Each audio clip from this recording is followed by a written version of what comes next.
Kita proceed yang putih ni, Aprilia RS 660. Masalah dia simple je, just battery weak. So kita charge, lepas tu bleeding brake sikit. Tak ada banyak drama. Apa motor ni nak, kita jalan je.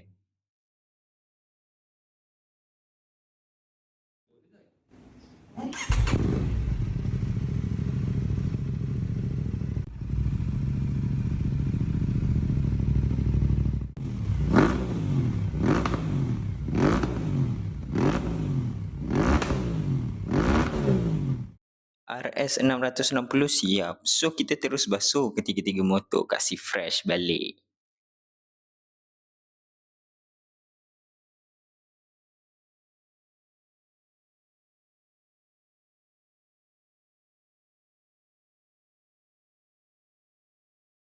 Pandai je tak sempat nak shoot basuh. Korang faham lah.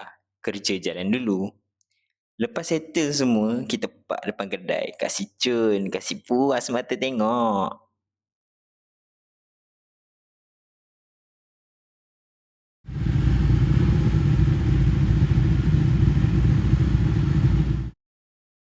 Motor-motor ni memang handsome gila. Tapi jujur cakap, lagi handsome kalau korang yang bawa. Seperti yang dijanjikan di part 1, harga dibuka Superleggera 300k, manakala Panigale Vito 95k. So, kalau korang berminat, PM lah kita orang. So, itu je video untuk kali ni. Kita jumpa lagi nanti. Ciao.